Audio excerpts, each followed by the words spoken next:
How can Duolingo help you to become a better runner or achieve a fitness goal or whatever goal you're aiming for at the moment? Duolingo is a language app, and I've just hit 250 days, 255 or 260 days streak of every single day learning a language. And the two languages I'm learning are Russian and Spanish. Spanish is obviously a continuation, so it's on Duolingo. It's at quite a high level I'm at because for the last 10 years I've been living in Granada, and therefore I've had intensive courses, I've had one-to-one training, and I've also kind of been in language exchanges. So it's a continuation because I don't want to lose that Spanish as I travel around the world. And it's amazing how much that app is teaching me on top of what I already know, and also correcting me where I've been kind of saying the wrong thing for the last 5-10 years.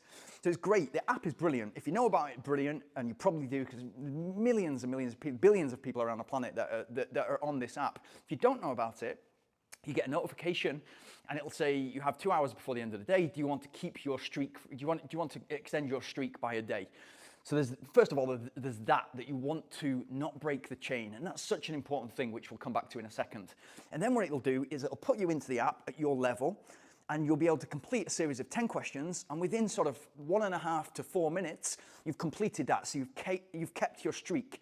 And then it'll immediately take you on to the next lesson, and you'll want to do that as well, because you'll think, well, 2 minutes wasn't really enough, I really should be learning for 5 or 10 or 15 minutes, and you can choose how much commitment you want to put into there. So it's great, it's very flexible, it's very adaptable, but it's that thing that you don't want to break the chain. And what's funny about that is, if you think about that in running terms, if you say, I'm going to run for 5 minutes a day, and you run and you build up 50 days and then 75 days and then 100 days, and every single day you've been running 5 minutes, it's very unlikely that you're going to want to break that chain. So whatever it is, however ill you are, however much you've got on that day, because you have such a small target, 5 minutes per day, that means that you're not going to want to break that chain, and so you'll get out there and you'll make it happen no matter what. It's a very, very powerful tool.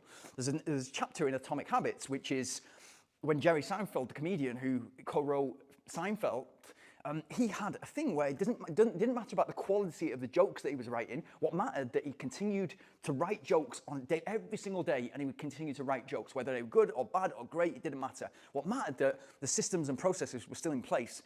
And eventually, what that means is the quality is, of course, you'll always notice where the quality is, and you'll notice when something is great, and you'll kind of extract that joke and say, right, I'll put that into my 1 hour stand-up. But what's happening is, because you're going through the process of writing jokes so much, those great jokes have more chance of appearing than if you were just kind of approaching it every week or every month. Super, super important. But why is Duolingo so addictive? And what can we learn from Duolingo that we can put in our lives to become a better runner, better fitness, or achieve our goal in whatever arena we're trying to achieve? First of all, for me, it's competitive. There's a leaderboard, so you're competing against other people, and every time you finish a lesson, you get some points. And every time you finish like a chapter, you get some more points on top of that. And you can win more points by doing matches very quickly, and there's different ways, and it's basically gamification of language, which is so, so, so important. The app itself is very, very simple. So visually, it's stimulating, and you're obviously kind of completing something, you're achieving something, and a chemical will be released in your head. And the app has got that down to a T. It's absolutely brilliant at that.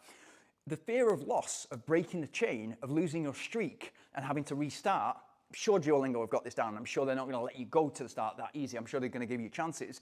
But because you don't want to break the chain, because I don't want to break the chain, that fear of loss is keeping me doing it. So even if I think, sometimes it'll be like 5 to midnight or 10 to midnight, I'll be like, quickly, Duolingo, it'll give me a notification. I'll be, an alarm will go off in my head. I need to do Duolingo, and therefore totally addicted to it. And it's fantastic because which is the next point, is you're learning. So it's self-development. So although it might be some form of social media, it's kind of it would be a habit-forming app, it would be a self-development app. So it's sort of less like social media, but you can connect with other people on there. It's a great way to kind of feel like you're moving forward with your life. And you are moving forward. I am moving forward with my Spanish and with my Russian. Super important.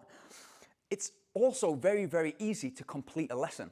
So it's very easy to actually start the habit. So to commence, it's only going to take you 2 to 4 minutes to complete that first lesson, to complete that no matter how difficult those first 10 questions are, it's going to be really easy for you to actually do that. So that 2 to 4 minute habit, and again, I've spoken about this before about Atomic Habits, if you can just get started, if you can just put your kit out the night before, and go for a 5-minute run, the chances are you're going to want to do it for longer. And that's exactly what happens with this app. You do the first lesson, it immediately takes you on to the second lesson, and then you're on. And then you're kind of like 3 lessons, 4, and then all of a sudden it'll say you've got double points for the next 15 minutes. Again, it's absolutely brilliant like that. So you're like, okay, I'm getting double points, and that's going to help you get up on the leaderboard so that you're kind of next. And it's not only a leaderboard, it's divisions as well. So you've got like the Diamond League, the Black League, all these different things. It's fantastic.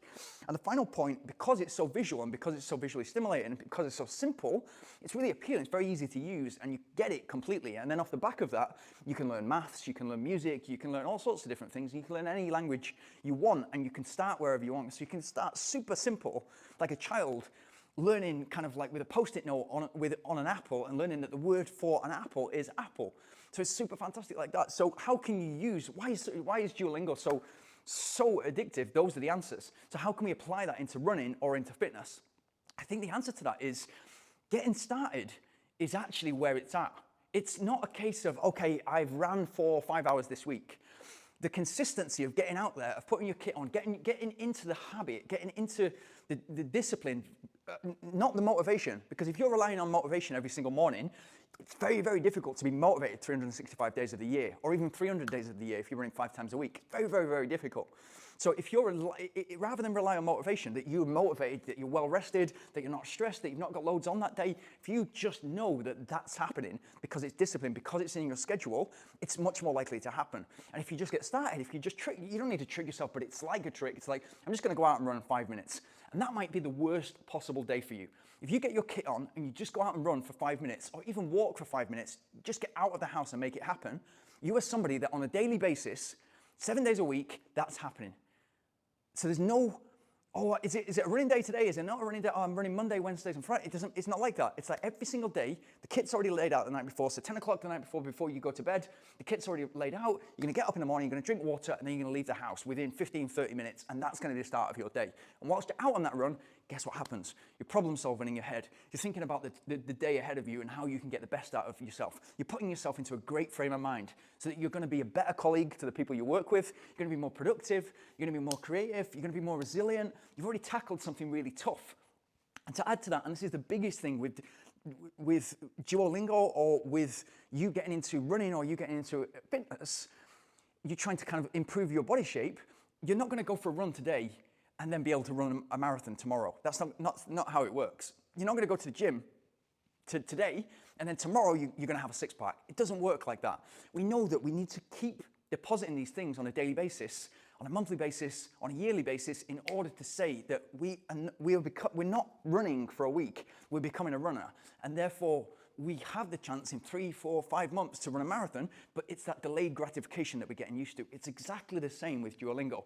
Those habits on a daily basis. It doesn't mean I'm fluent in Spanish, doesn't mean I'm fluent in Russian, but the fact that I'm putting those daily reps in is the most important thing.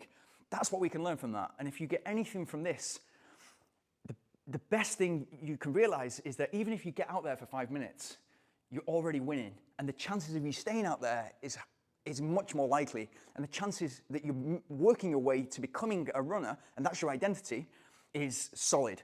And that's what you need to aim for. Let me know how you're getting on with this year. Towards the end of January, some of you have had new habits that you wanted to start running at the beginning of January, new year, new me, etc. Let me know how you're getting on. Or if you've got a goal that you're aiming for this spring, let me know how you're getting on with that.